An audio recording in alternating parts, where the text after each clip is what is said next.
Zajić from ICT College of Vocational Studies in Belgrade. Today I will share with you some few ideas about multifractals in real world. Something abstract, but this is my world last 5 years. So I will show you something concrete, some solutions of some real problems with multifractals.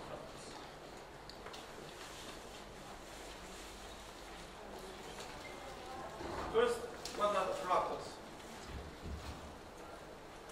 I suppose all of you heard something about the fractals. There are some structures, usually artificial, created based on some rules.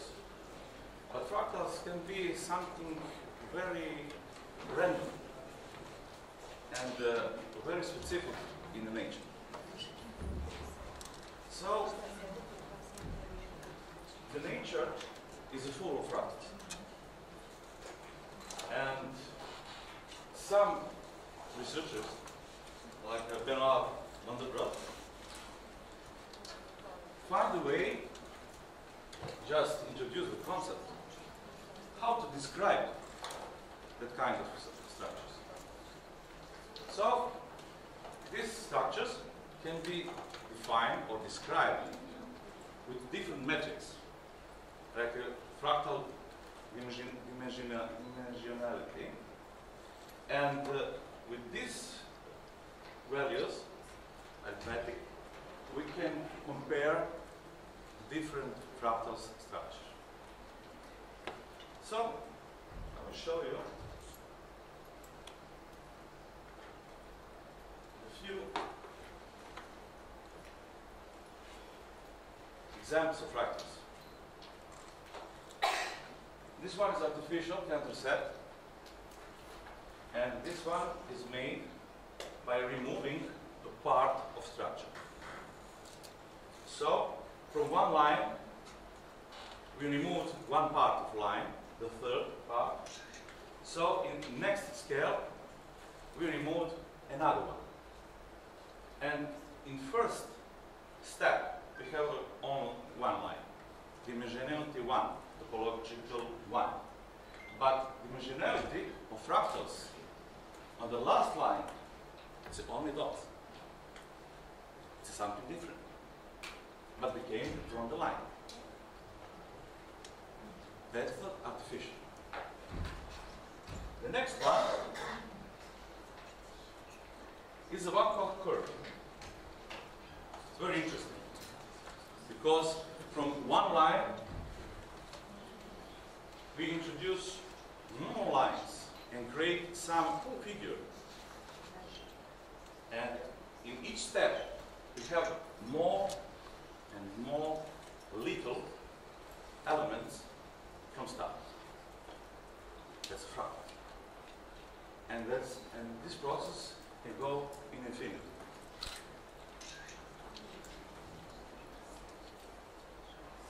Other one is the same, but it's a closed curve. So we have something like this. From one sample, something with thousands of samples. That's fractals. Self-similarity. The properties of the structure that in every scale we have always the original sample. But the scale with dimensionality, but always the same one. This is one with a plane. We have one square, just divided on the 3 by 3, 9 quadratic fields, and remove the center one. So the same process. In the step 3, we have something that is not plane. This becomes something that is not the surface. Something with other dimensionality.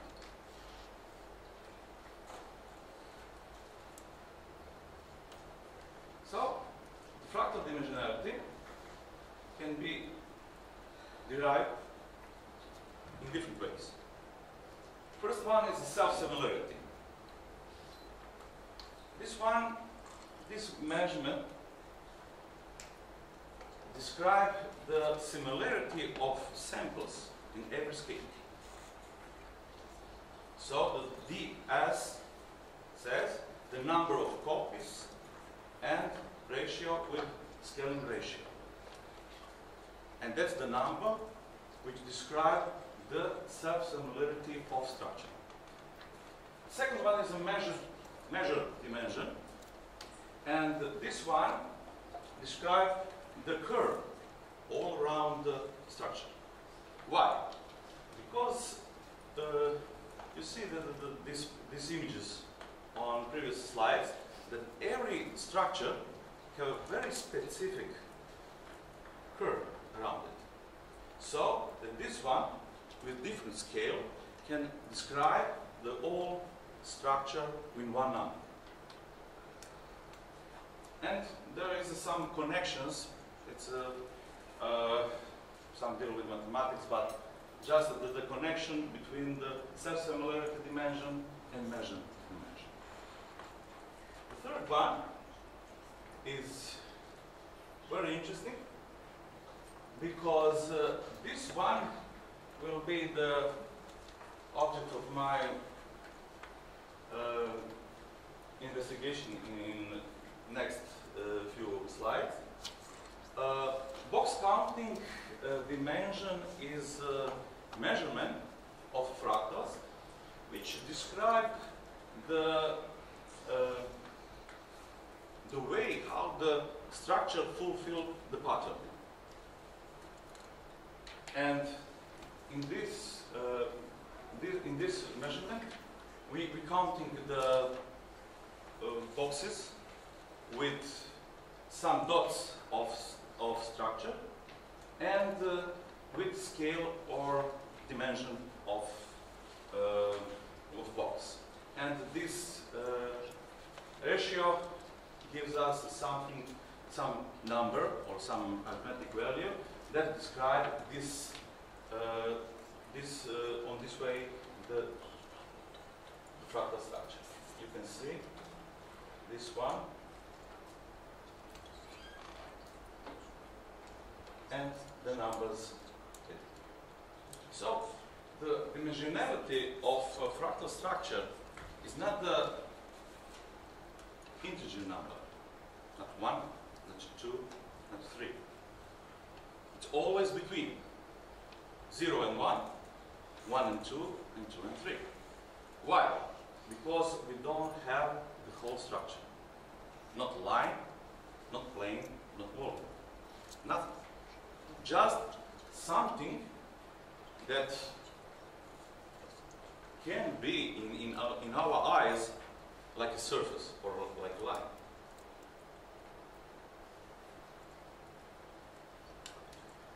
And now it's complete numbers for this set. You can see the dimensionalities. You can see for counter set is 0.63. For line is 1. Topological. The next one, the fractal line. Next one Koch curve. You see, we have 4 new parts, scaling ratio 1, 3, and 1.262. So the dimensionality is between 1 and 2. The next one is a carpet with interesting result, 1.89. Very close to 2, but not. Between 1 and 2. So this is a fractal. Only the structures, and this is the artificial fractals generated. Something that we can make with some rules, with some formulas that will be repeated in some process. and this is some kind of art.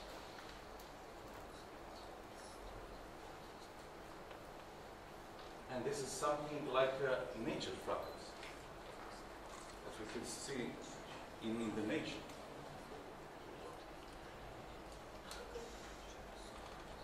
And this is something specific, the implementation of fractal theory in architecture.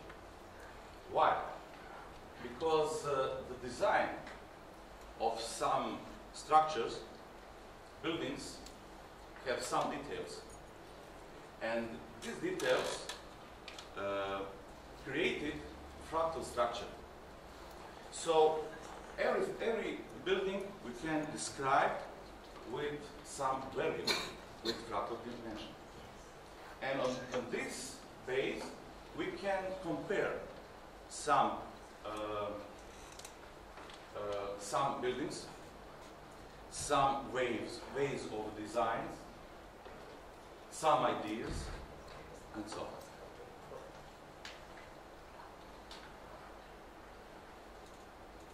You see the size of boxes. This is a different scale.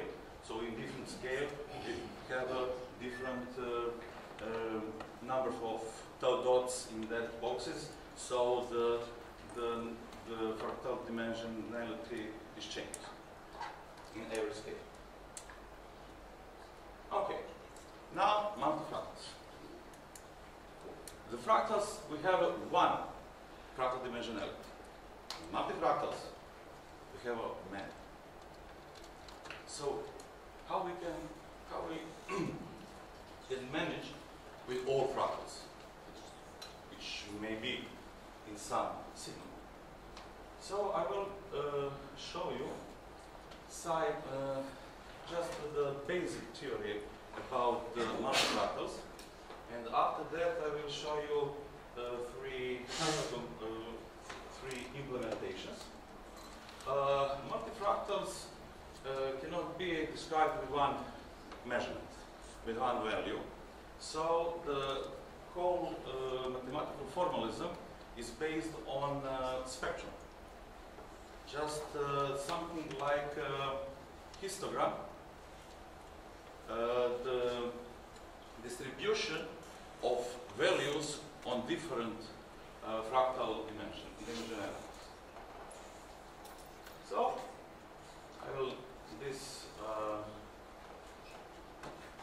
fast, and this one is one example how the multifractal analysis as a major tool in analysis with this mathematical tools can be made, and this is a multifractal analysis based on histogram, and we have some not just a random signal, it's a heartbeat signal. So this heartbeat signal can be changed in different ways. So we can run, we can stay, we can be very calm. So the distance between two heartbeats can be different. The intensity of heartbeats can be different. Then something that can happen in our environment can influence on us. So we can see, with that we can see on some signal. The multifractal analysis can describe the global and the local properties of something, of some signals, or some phenomena. So it's a complicated mathematical process. So I will just show you only the final product. This one is a spectrum with Legendre function, and this spectrum can tell us many things about the problem that we are trying to solve.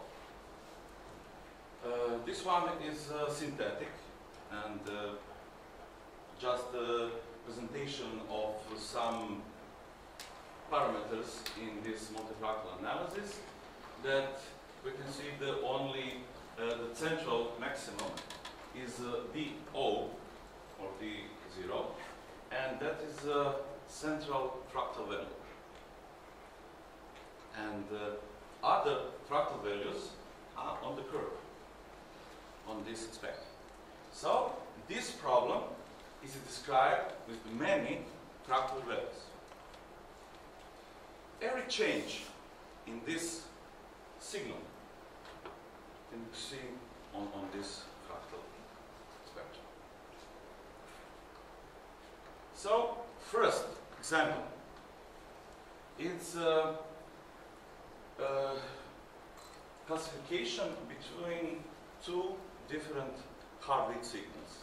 One is a healthy, and the second one is a PMV, or prolapse mitral valve anomaly. The idea is very random signal with something that happens in some moment. You see on small picture in the right up corner. We can see that. We can measure that. This anomaly has a very poor statistic characteristic. In 8 seconds appear 1, maybe 2 times. It's a big problem to solve. But multifractals describe the global and the local structure of signal. Now you see the real one. Multifractal spectrum of singularity. And this is some areas used for classifications, some parameters that define for classification, and this is a curves of spectrums of all heartbeat signals analyzed for this classification. You see, the blue one are healthy, the red one are PMV. It's a difficult problem. But with multifractals, we have some properties in this area, which we call long-range dependency, and we can say for that something like a quasi-periodic events that happens 1-2 times in some fixed period. So, after transformation, we can, with multifractals, we can derive this curve. That classification just became very easy. Only with multifractals. And with some properties of these mathematical tools. So these results came from visual inspection of all these curves.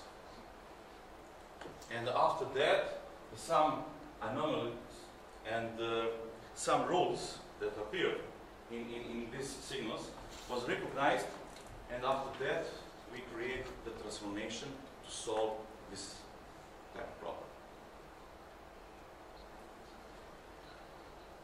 Next problem is acoustics. Why acoustics? In acoustics we have an architecture. They design the rooms. They design the acoustics. But always is a problem because the wall is not always on the right place. So the engineers in acoustics try to find a way to put some new elements in rooms to achieve a better acoustics. So how we can imagine that? This is something like one acoustic response of one room. It's very random. No statistics can describe this. Not mean value, no standard deviation, just second order statistics cannot. This is the structure of this signal, we have an initial signal, then first reflection, and reverberation process. The early reflections are very important because the echo that we receive in some room are product of these reflections. So if we remove these reflections, we cannot hear the echo. How we can do that? Here, it's a big picture, so it's something like new ideas to use inverse multifractal analysis. Not only the spectrum. The spectrum is global. So we try to analyze the local properties of some other way. First, we have a signal with reflections. And we derive the alpha values, the singularities of multifractals. Not the spectrum, just the alpha values. And you can see the alpha values on the places, on these singularity places in this acoustic signal can be detected with a fixed threshold. And with this ID, the position of some new elements in the room can be estimated. And the third one is application of multifractals in multimedia. It's an interesting idea. Somebody said that it's not possible, but it's possible. How we can detect the shots in video with multifractals? Yes, we can.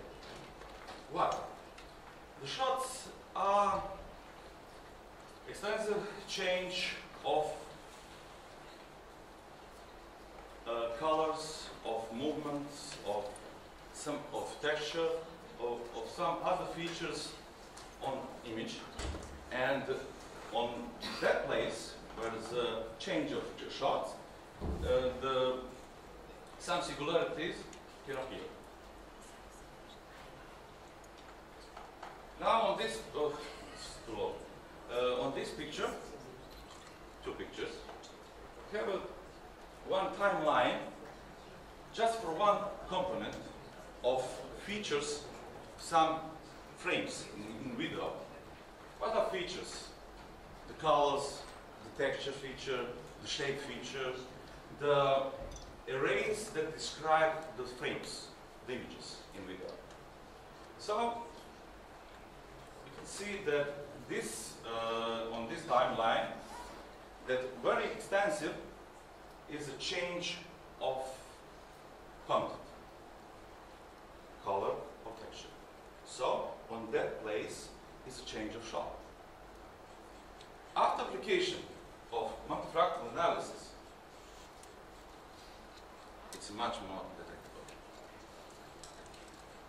Because the multifractal analysis can describe the extensive change in local on relative values of signals.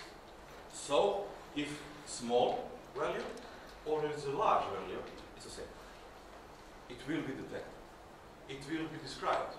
So the other techniques can be implemented to just locate the place where is a change of shot. Okay, that's will be the all. Thank you.